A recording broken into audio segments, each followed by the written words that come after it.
الحمد لله نحمده ونستعينه ونستغفره ونؤمن به ونتوكل عليه ونعوذ بالله من شرور أنفسنا وسيئات أعمالنا من يهده الله فلا مضل له ومن يضلل فلا هادي له وأشهد أن لا إله إلا الله وحده لا شريك له وأشهد أن محمدا عبده ورسوله يا أيها الذين آمنوا اتقوا الله حق تقاته ولا تموتن إلا وأنتم مسلمون يا أيها الناس اتقوا ربكم الذي خلقكم من نفس واحدة وخلق منها زوجها وبث منهما رجالا كثيرا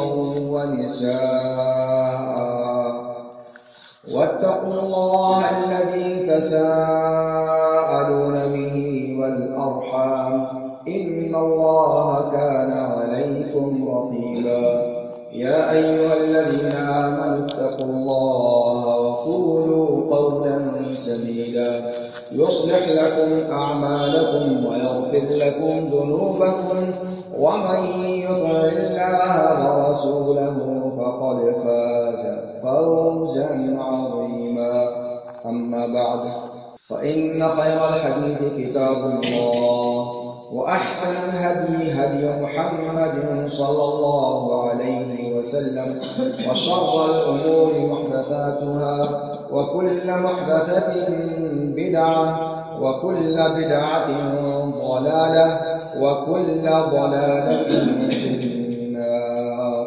فأعوذ بالله السميع العليم من الشيطان الرجيم من همزه ونفثه ونفخه بسم الله الرحمن الرحيم والذين لا يشهدون الزور وإذا مروا باللغو مروا كراما. حاضرین جماعت، بزرگوں اور دوستوں، آج کے خطبہ جمعہ میں کچھ باتیں خطبہ مسلمہ کے بعد ذکر کردہ آیت کی روشنی میں پیش کرنی ہے. اللہ رب العالمین سے دعا ہے کہ وہ حق بات کہنے، سننے، سمجھنے اور ہم سب کو اس پر عمل پیرا ہونے کی توفیق عطا فرمائے. گریگورین کیلنڈر کے حساب سے آج ان کی تقویم کا پہلا دن ہے. گزشتہ رات 12 بجے کے بعد سے لگاتار موبائل پر میسیجز کا ایک لامتناہی سلسلہ آنا شروع ہو گیا اور ہم میں سے اکثر لوگ جو جانتے ہیں وہ بھی، جو نہیں جانتے ہیں وہ بھی، ان کو بھی اس کا ادراک ہو گیا کہ آج کی رات کچھ اور راتوں سے الگ. کمال تو تب ہو گیا جب 11:30 بجے رات کو ایک گروپ کال موصول ہوئی، ایک گروپ ویڈیو کال. نہ اس گروپ سے میں آشنا تھا، نہ اس گروپ کے ممبران سے واقف تھا، اور نہ ہی کال کرنے کا کوئی مدعا واضح ہو سکا. لیکن کال آئی تو ریسیو کیا اور کیمرہ آف کر کے جاننا چاہا کہ حقیقت حال کیا ہے. تو پتہ چلا چند من چلے نوجوانوں نے سال کا اختتام ایک خاص طریقے سے کرنے کا پروگرام بنا رکھا. آپ لوگوں کو بھی اس قسم کے واقعات کا سامنا ہوتا ہوگا، بس یہ ہے کہ کوئی اس پر متنبع ہو جاتا ہے اور کسی کو یہ سب چیزیں معمول کی چیزیں لگتی ہیں. میرے لیے یہ چیز معمول کی چیز نہیں ہے، اور نہ ہی شرعی علوم سے وابستہ خواہ وہ طالب علم ہو یا علماء دین میں سے، ان کے لیے یہ سب چیزیں معمول کی چیزیں ہیں. وہیں سے میرے ذہن میں یہ بات آئی کہ کیوں نہ آج اسی موضوع پر کچھ گفتگو آپ کے سامنے رکھی جائے. ہو سکتا ہے کسی کے لیے یہ سب گفتگو فائدے کا سبب بن جائے.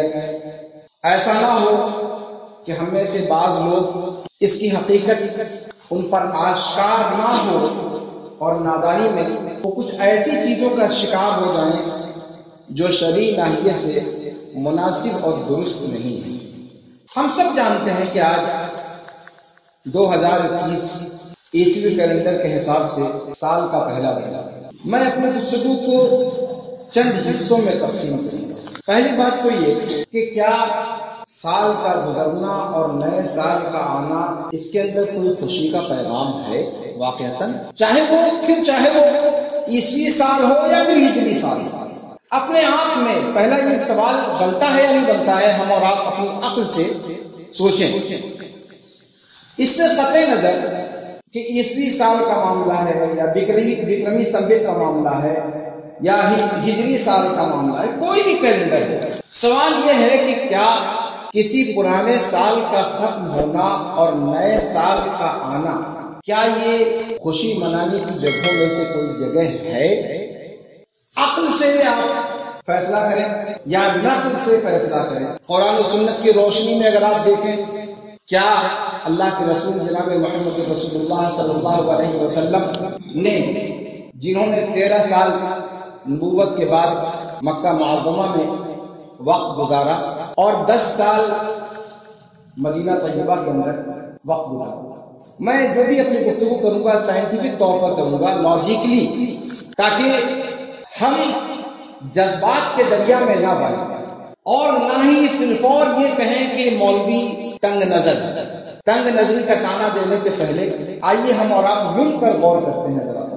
کیا آپ صلی اللہ علیہ وسلم نے 13 سالہ دور مکے میں گزارا، 10 سالہ دور مدینے میں گزارا، اس کے بعد ابو بکر صدیق رضی اللہ تعالیٰ عنہ کا زمانہ خلافت آیا، پھر عمر فاروق رضی اللہ تعالیٰ عنہ کا دور خلافت آیا، پھر تقدیم ہجری متعین ہوئی خلافت فاروقی میں، اور اس کے بعد محرم کو نقطۂ آغاز مانا گیا، چاہے اللہ کے رسول صلی اللہ علیہ وسلم کے زمانے میں، پھر آپ صلی اللہ علیہ وسلم کے بعد خلافت صدیقی میں، پھر ان کے بعد خلافت فاروقی میں، پھر خلافت فاروقی میں جب عربی کیلنڈر نافذ کر دیا گیا اور ہجری سال کا نام دیا گیا اس کو، اور واقع ہجرت کی بنیاد پر اس کا نام رکھا گیا، اسی واقعے کو اس کی اصل مانا گیا اور اس کا آغاز محرم سے مانا گیا۔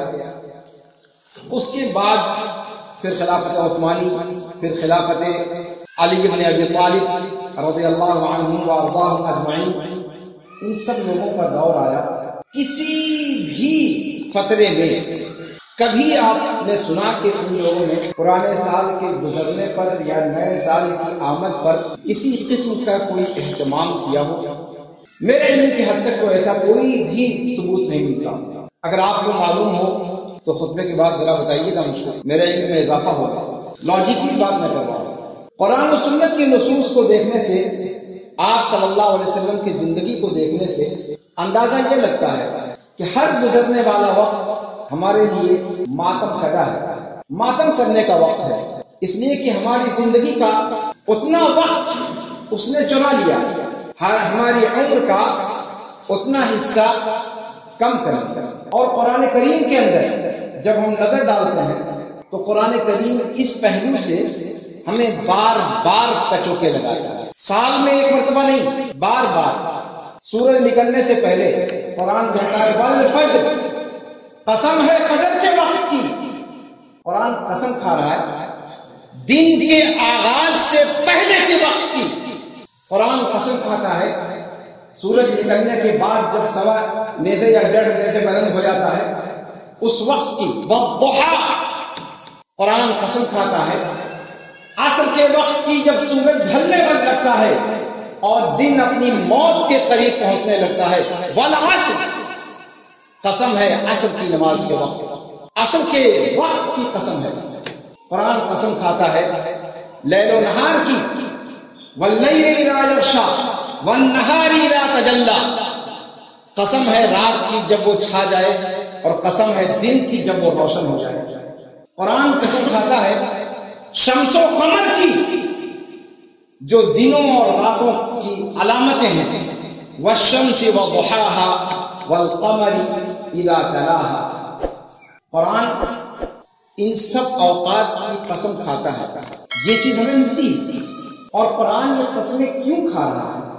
اس لیے کھا رہا ہے کہ کہ حضرت انسان کی زندگی میں آنے والے ہر نئے دن کے تعلق سے ایک شعور پیدا کرے کہ او حضرت انسان، تمہاری زندگی کا نیا روز شروع ہونے جا رہا ہے، اس میں تم کیا کرنے والے ہو اور کیا نہیں کرنے والے ہو، اس کا محاسبہ پہلے کریں۔ امام حسن بصری رحمہ اللہ فرماتے ہیں کہ ہر نیا طلوع ہونے والا دن بندے سے مخاطب ہوتے ہوئے کہتا ہے کہ میں تمہارے اوپر آ چکا ہوں اور میں تمہارے اوپر گواہ ہوں، جو کچھ تم آج میرے اندر کرو گے وہ کل تمہارے سامنے آنے والا ہے، اگر اچھائی تو اچھائی اور اگر برائی تو برائی۔ ہر دن انسان کو پکار پکار کر کہتا ہے۔ حسن بصری رحمہ اللہ کا قول ہے، اور حسن بصری رحمہ اللہ جلیل القدر تابعین علماء میں سے ہیں، اور اس قسم کی باتیں انسان اپنی عقل سے نہیں کہہ سکتا۔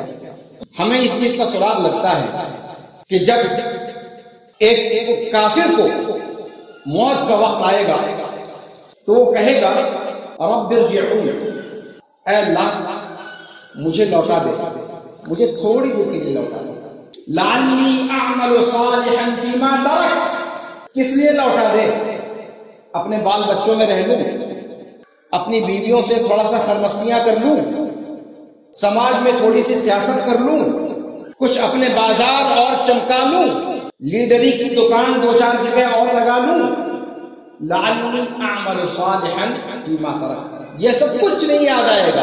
اس کو پتہ چل جائے گا جب مرض الموت میں انسان مبتلا ہوتا ہے، اس وقت تو بھائی باطل کے سارے پردے چاک ہو جاتے ہیں، اس وقت تو ساری حقیقت آشکار ہو جاتی ہے نا۔ جس مذہب کا ماننے والا شخص ہو، جب وہ مرض الموت میں مبتلا ہوتا ہے اس وقت تو حقیقت آشکار ہو جاتی ہے۔ ارے اوروں کو چھوڑیے، فرعون کا معاملہ دیکھ لیجیے، فرعون بھی کس وقت ایمان لایا تھا؟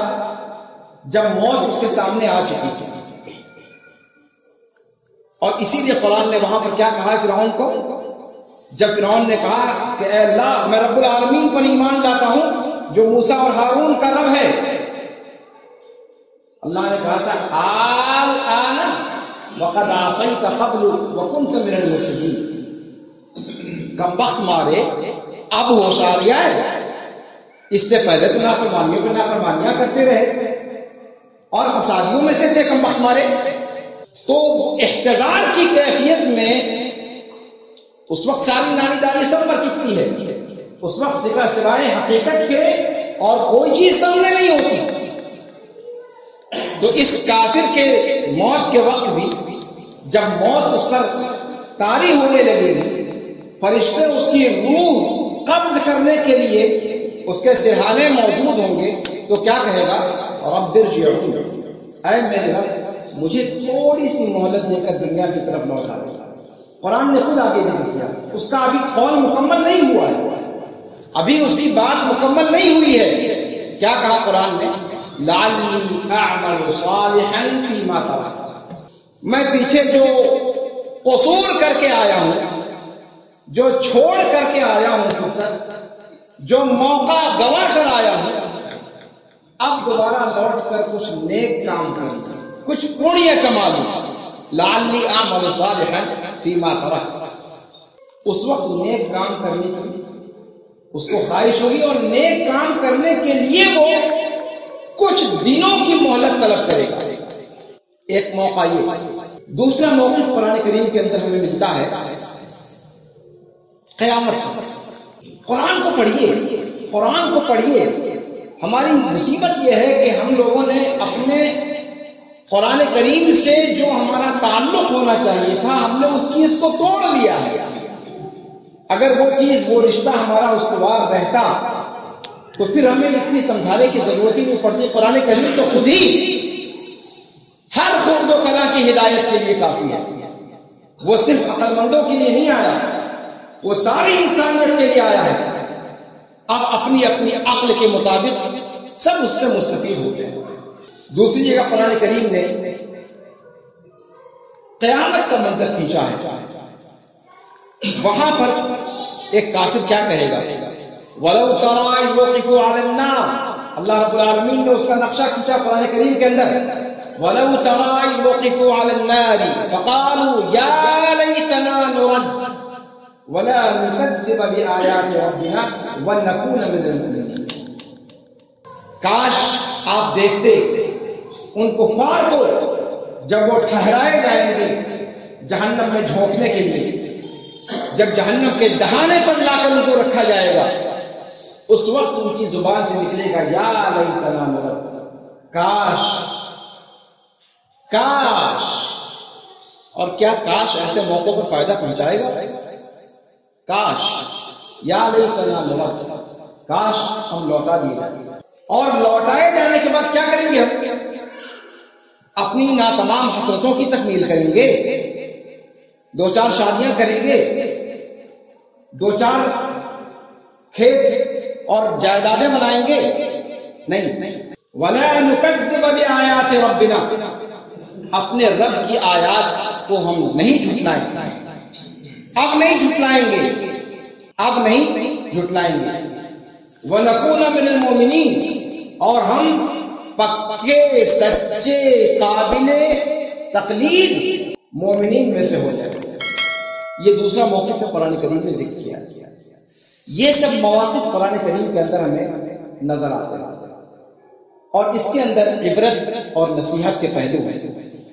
کیا یہ عبرت اور نصیحت کے پہلو ہمارے لیے کافی نہیں ہے کہ اس قسم کی عبرت اور نصیحت کے پہلوؤں کی تلاش میں ہم رہیں کہ صاحب نئے سال، پرانے سال کے اختتام پر، نئے سال کی آمد پر ہم اپنا محاسبہ کریں؟ محاسبہ کرنے کے لیے کیا صحابہ کرام رضوان اللہ علیہم اجمعین نے اس قسم کے موقع کو بھی غنیمت سمجھا ہے؟ کہیں اس کا ذکر ملتا ہے؟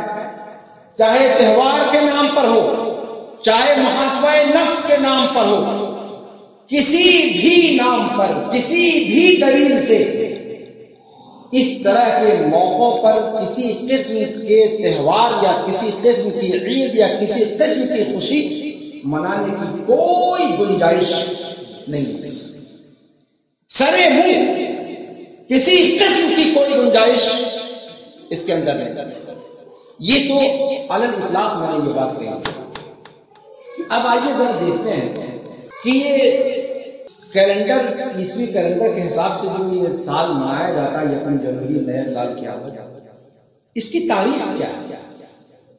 اس لیے کہ دیکھیے، ایک چیز ہے شرعی مسئلہ بیان کرنا کہ نئے سال کی آمد پر کیا کرنا درست ہے اور کیا نہیں کرنا درست ہے، وہ چیز میں نے بتلا دیا کہ نئے سال اور پرانے سال سے کوئی لینا دینا نہیں ہے۔ اللہ کے رسول صلی اللہ علیہ وسلم انس بن مالک رضی اللہ تعالیٰ عنہ کی روایت ہے، ابو داؤد، ترمذی اور نسائی وغیرہ کے اندر وہ چیز ہے، اور امام مسلم کی شرط پر وہ روایت ہے۔ فرماتے ہیں کہ اللہ کے رسول صلی اللہ علیہ وسلم جب مدینہ طیبہ تشریف لائے تو مدینہ طیبہ کے لوگ، یہاں کے لوگوں نے کہا، انصار نے، کہ ہم سال میں 2 عیدیں منایا کرتے ہیں۔ جاہلیت میں ہمارے لیے سال کی 2 عیدیں تھی جس کو ہم منایا کرتے ہیں۔ اللہ کے رسول صلی اللہ علیہ وسلم نے یہ نہیں پوچھا کہ کون سی عید تھی اور کیوں مناتے تھے اور اس کو مناتے رہو یا نہیں مناتے رہو، کچھ بھی نہیں۔ آپ صلی اللہ علیہ وسلم نے کوئی استفسار نہیں کیا۔ آپ صلی اللہ علیہ وسلم نے فرمایا کہ اللہ رب العالمین نے ان 2 عیدوں کے مقابلے میں تمہارے لیے 2 دوسری عیدیں عطا فرمائی ہیں، ان عیدوں کو مناؤ۔ عید کہتے کس کو ہیں؟ عید کہتے کس کو؟ یہ عاد یعود سے ہے، عربی زبان میں عاد یعود کا مطلب ہوتا ہے لوٹنا۔ ایسا تہوار یا ایسی تہوار جو کہ ہر سال وہ ریپیٹ ہوتا رہتا ہے، اسی لیے اس کو عید کہا جاتا ہے۔ اور اگر ریپیٹ ہونے والے تہوار مذہب سے متعلق ہوں تو وہی شرعی تہوار ہے، وہی شرعی مذہبی عید ہے، وہی مذہبی تہوار ہے۔ آپ صلی اللہ علیہ وسلم نے جاہلیت کی جو 2 عیدیں تھی، ان 2 عیدوں کو ملیا میٹ کر دیا، اس کی جگہ پر فرمایا ابدلکم اللہ خیرا منہما یوم الضحی و یوم الفطر۔ ابدلک، اس کے بدلے میں دیا۔ اب جب بدلے میں دینے کی بات ہوتی ہے تو جو اس کے جگہ پر ہوتا ہے اس کو کھینچ لیا جاتا ہے۔ بدلے میں ایسا تو نہیں نہ ہوتا کہ جو چیز پہلے سے وہ بھی رکھ لو اور ایک اضافی چیز بھی رکھ لو، پھر وہ بدلہ نہیں نہ ہوا، یا بدلہ ہوا؟ بدلہ نہیں۔ بدلے کا مطلب کیا ہوتا ہے؟ ہم اور آپ سبھی جانتے ہیں، اگر تجارت کی زبان جانتے ہیں تو اسی زبان میں بات کر لی جائے، بدلنے کا مطلب کیا ہوتا ہے؟ یعنی جو چیز آپ کے پاس ہے اس کو دے دو، اور جو ہمارے پاس ہے اس کو لے لو۔ اللہ رب العالمین نے جاہلیت کے ان دو عیدوں کے مقابلے میں دو نئی عید بدل کر کے اس کو ختم کر دیا، اس کی جگہ پر ریپلیس کیا، اس کی جگہ پر اس کو باقی نہیں رکھا کہ اس کو ملا کر کے 4 عیدیں، چلو ٹھیک ہے وہ بھی مناتے ہو، مناتے رہو، یہ 2 پلس کر لو اس کے اوپر۔ آپ صلی اللہ علیہ وسلم نے یہ نہیں فرمایا ابدلکم اللہ خیرا منہما، ان دونوں کو ریپلیس کر دیا اللہ تعالیٰ نے۔ ان میں سے پہلی عید یوم الاضحیٰ اور دوسری عید یوم الفطر، اور عید الاضحیٰ اور عید الفطر آپ جانتے ہیں کہ اس کا کسی سال کے شروع ہونے اور سال کے ختم ہونے سے کوئی تعلق نہیں۔ یہ دونوں کی دونوں عیدیں اللہ رب العالمین کے شعائر دینیہ میں سے کسی نہ کسی شعار کی پہچان ہے۔ پہلی جو اسلام کا ایک عظیم رکن ہے، بدنی مالی دونوں اعتبار سے، حج کا رکن، اس کی مناسبت سے وہ تہوار ہے عید الاضحیٰ۔ ہم اپنے باپ ابراہیم علیہ السلام کی یاد میں قربانی اس دن کرتے ہیں، اسی لیے اس کو اضحیٰ کہا جاتا ہے، اضحیہ پیش کیا جاتا ہے، قربانی پیش کی جاتی ہے ابراہیم علیہ السلام علیہ والسلام کی یاد میں۔ اور جنہیں توفیق ہوتی ہے وہ اسلام کا رکن عظیم حج بیت اللہ، جن کو اللہ رب العالمین موقع دیتا ہے، وہ اس موقع پر حج کے رکن کو ادا کرنے کے لیے اللہ رب العالمین کے دیار مقدسہ میں پہنچتا ہے، اور وہاں پر ان ایام میں حج کو ادا کرتا ہے۔ اس مناسبت سے عید الاضحیٰ ہے۔ اور دوسری عید اسلام کا ایک اور رکن صوم رمضان، اس کی مناسبت سے اللہ رب العالمین نے رکھا ہے، جس کو ہم عید الفطر کے نام سے جانتے ہیں۔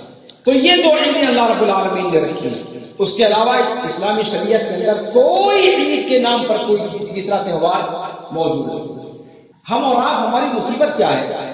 ہم میں سے بعض لوگ کہتے ہیں کہ صاحب ہم لوگ جس سماج اور سوسائٹی میں رہتے ہیں وہاں الپ سنکھیت ہیں، اور بہت سنکھیت کے ساتھ اگر ان کے تہواروں میں شامل نہیں ہوں گے تو پھر ایسا ہوگا اور ویسا ہوگا۔ میرے بھائی، جہاں تک گنجائش ہے رعایتوں کی وہاں تک انسان رعایت کرے، جہاں رعایت کی گنجائش نہ ہو وہاں پر کوئی سمجھوتا وہاں پر نہیں کیا جا سکتا۔ بہت سارے علماء سے یہ سوال کیا گیا کہ ان کا تہوار آتا ہے، ہمارا تہوار آتا ہے تو وہ لوگ مبارکباد دیتے ہیں، ان کا تہوار آئے تو ہم کیوں نہ مبارکباد دیں، اور اگر ہم نہ مبارکباد دیں تو پھر ہمارے بد اخلاقی کہی جائے گی۔ میرے بھائی، کیا آپ اور ان کا معاملہ برابر ہے؟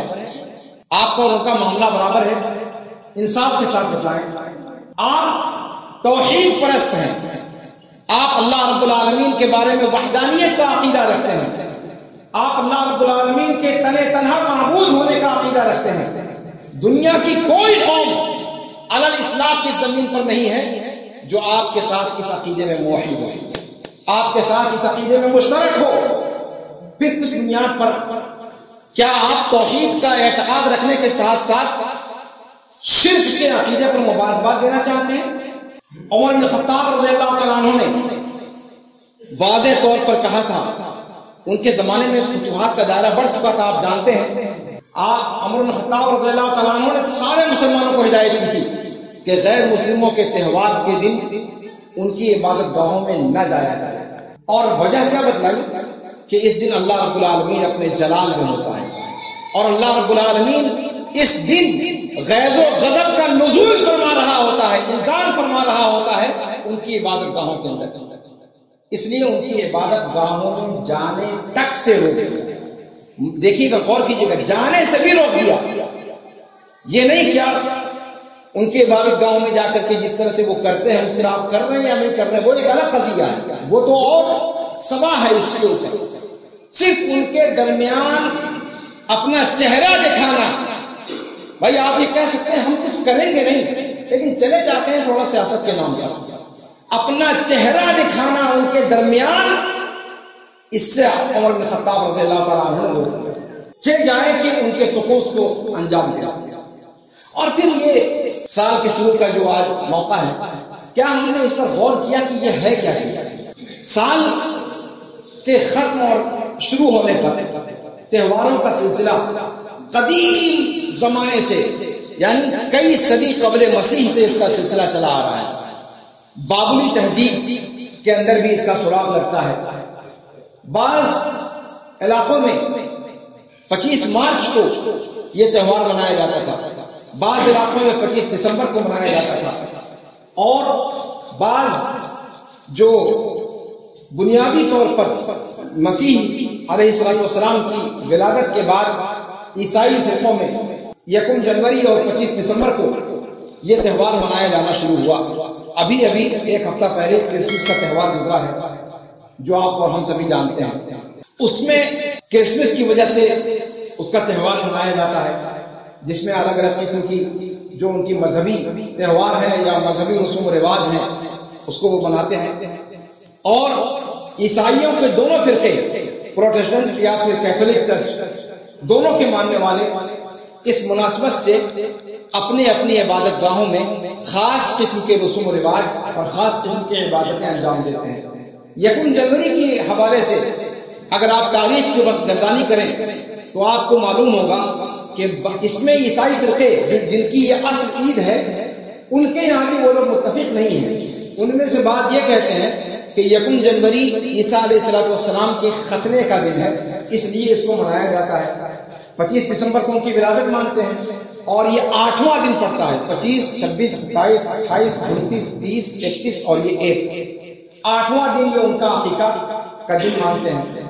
اس وجہ سے اس دن کو وہ لوگ تہوار کے طور پر، میں یہاں پر اس لیے کہنا چاہتا ہوں کہ بہت سارے لوگ کہتے ہیں کہ یار یہ کوئی مذہبی تہوار نہیں ہے، یہ تو سال ختم ہونے کا تہوار ہے، اس میں آپ لوگ کیوں تشدد کرتے ہو؟ میں ان کے منہ پر تماچا مارنا چاہتا ہوں، اور یہ جو معلومات میں آپ کو دے رہا ہوں یہ وہ معلومات نہیں ہے جس کے لیے علامہ دہر ہونے کی ضرورت ہے۔ آپ ویکیپیڈیا پر چلے جائیں، آپ کو ساری معلومات وہاں پر مل جائے گی۔ جس زبان میں آپ چاہیں اس زبان کے اندر ویکیپیڈیا پر آپ صفحہ کھولیں اور آپ دیکھیں، اس کی تاریخ پوری داستان آپ کو مل جائے گی، خود عیسائی مذہب کی کتابوں کے حوالے کے ساتھ۔ یہ کسی مسلمان کا کہا ہوا نہیں ہے۔ تو کہتے ہیں کہ 1 جنوری کو اس اعتبار سے وہ لوگ عید کا دن مناتے ہیں کہ اس میں عیسیٰ علیہ السلام کے ختنے کا دن مناتے ہیں۔ بعض دوسرے عیسائی فرقے ہیں جو اس کو عیسیٰ علیہ السلام کے ختنے کا دن نہیں مانتے، بلکہ اس کو مریم علیہ السلام جو ان کے خدا کی ماں ہے، نعوذ باللہ، عیسیٰ علیہ السلام کو خدا مانتے ہیں اور ان کی ولادت مریم کیا مانتے ہیں، تو ان کے بھگوان کی پیدائش جن کی گود میں ہوئی تھی ان کی پیدائش کا دن ہے، یعنی مریم علیہ السلام کی ولادت کا دن ہے، اس کے اعتبار سے مناتے ہیں۔ کچھ دوسرے لوگ ہیں جو اور کچھ اس کے بارے میں عقائد رکھتے ہیں، تو آپ اور کیتھولک چرچ اور پروٹسٹنٹ دونوں کے یہاں اپنے اپنے اعتبار سے اس موقع پر الگ الگ قسم کے رسوم و رواج ان کی عبادت گاہوں میں ادا کیے جاتے ہیں۔ یہ مکمل طور پر A to Z یہ ایک مذہبی تہوار ہے، اور مذہبی تہوار کے نام پر اس کو کرسچن دنیا مناتی ہے۔ اور آج ہمارے بھولے بھالے روشن خیال نوجوان یہ سمجھتے ہیں کہ مولوی اس سے روکتا ہے تو یہ کچھ کنویں کے میڈک ہیں، ان کو معلومات ہی نہیں۔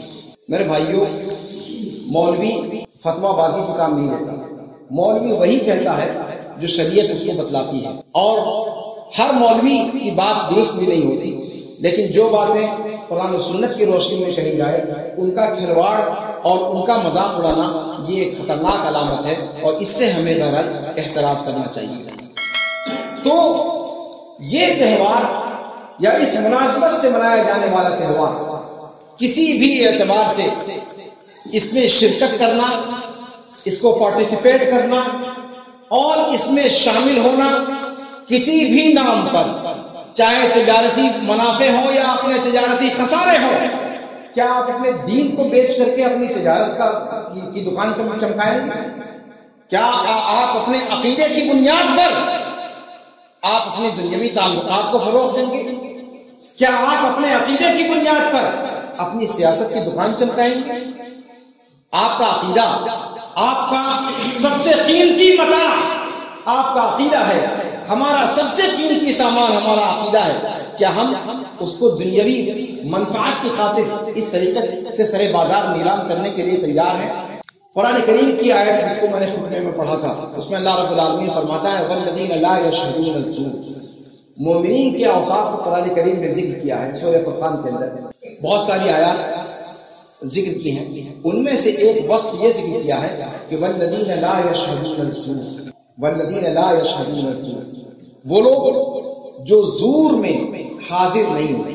وَإِذَا مَرُّوا بِاللَّغْوِ مَرُّوا كِرَامًا، اور جب بکواسیات کے پاس سے وہ گزرتے ہیں تو شریفوں کی طرح سے گزر جاتے ہیں، وہاں ٹھہرتے نہیں. امام ابن کثیر رحمہ اللہ نے اس آیت کی تفسیر میں حضرت مجاہد سے، طاؤوس سے، ابن عباس سے اور دیگر ذلیل القدر تابعین عظام سے نقل کیا ہے کہ زور سے مراد غیر مسلموں کا تہوار، پھر چاہے وہ تہوار نئے سال کا تہوار ہو یا پھر ان کے معبودوں کے نام پر منائے جانے والے تہواروں میں سے کوئی تہوار ہو. والذین لا یشهدون الزور، قرآن کریم میں مومنین کے اوصاف میں سے اللہ رب العالمین نے اس وصف کو ذکر فرمایا ہے. اور پھر اللہ کے رسول صلی اللہ علیہ وسلم کا وہ فرمان جسے حضرت عمر بن عبدالعزیز نے تمام خطبہ کے لیے جمعہ کے خطبوں میں حصہ بنا دیا تھا، اس کے اندر اللہ کے رسول صلی اللہ علیہ وسلم نے واضح طور پر فرمایا ہے من احدث فی امرنا ما لیس منہ فہو رد، جس نے بھی اس شریعت کے اندر ایسی چیز ایجاد کی جو اس شریعت کا حصہ نہیں ہے آج، وہ اس کے منہ پر مار دی جائے گی. اور ہر نئی ایجاد کردہ دین میں ہر نئی ایجاد کردہ چیز بدعت ہے، اور ہر بدعت گمراہی ہے، اور ہر گمراہی جہنم پہنچانے والی ہے. عقل مندوں کے لیے اشارہ کافی ہے. اللہ رب العالمین سے دعا ہے کہ اللہ رب العالمین ہمیں ہر چیز کو سوچ سمجھ کر اس پر ایکشن لینے کی توفیق عطا فرمائے. اللہ رب العالمین ہمیں اپنے دین کے اندر بصیرت عطا فرمائے. اللہ رب العالمین آج کے پرفتن دور میں جس طریقے سے انسان کے ہر قدم پر انسان کے عقیدے اور انسان کے عقیدے اور انسان کے ایمان کی آزمائش ہے، اللہ رب العالمین ہمارے عقیدے اور ہمارے ایمان کو سلامت رکھے. ہمارے پاس دنیا کی دولت نہیں، ہمارے پاس دنیاوی جائیداد نہیں، ہمارے پاس دنیاوی سیاسی طاقت نہیں، ہمارے پاس کوئی جاہ و جلال، کوئی سلطنت نہیں. ہمارے پاس سب سے بڑی قوت اگر ہماری کوئی ہے تو ہماری عقیدے کی، ہماری ایمان کی قوت ہے.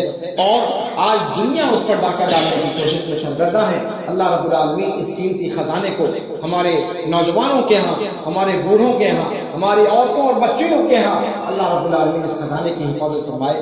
اللہ رب العالمین ہمارے اس عقیدے کو، اپنے سلف کے عقیدے پر ہمیں باقی رکھے، اس عقیدے کو ہمیں دل اور جان سے زیادہ عزیز رکھنے کی توفیق عطا فرمائے.